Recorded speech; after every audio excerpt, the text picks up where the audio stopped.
Hello friends, today in this video I will show how to add or remove Microsoft Teams chat icon in System Tray in Windows 11.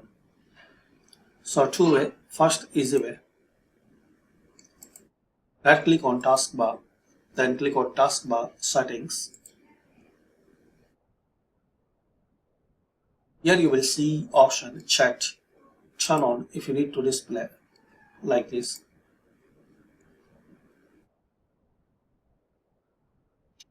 And if you need to disable, select to off. And second way, start settings.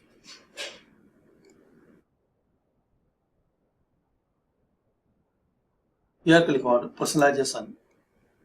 Then here click on taskbar. And you can enable or disable by sliding to on or off position. That's it. This way you can add or remove Microsoft Teams chat icon in System Tray in Windows 11. Thanks for watching.